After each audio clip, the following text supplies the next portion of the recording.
juga silaturahmi pemerintah Kota Banda Aceh dengan Paskibraka Provinsi Aceh tahun 2024 pada hari ini, Kamis tanggal 15 Agustus 2024 dimulai.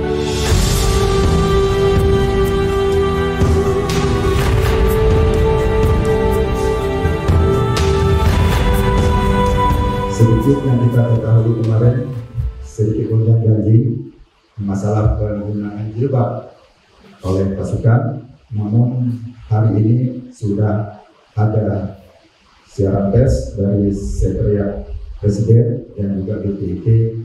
Alhamdulillah semua akan berjalan sebagaimana biasa. Adik-adik pasukan pengibar bendera pusaka, terima kasih kakak pembina yang sudah 2 minggu lebih atau sudah menjelang 3 minggu di panas, terik, hujan, selalu menemani adik-adik. Punya nilai lebih dilaksanakan di bulan Badan.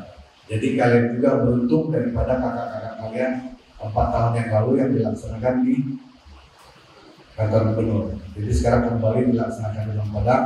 Kalian orang yang beruntung. Ada 44 orang yang terpilih terbaik dari seluruh siswa yang ada di Aceh. Ada 2 yang lebih baik sekarang di IKN.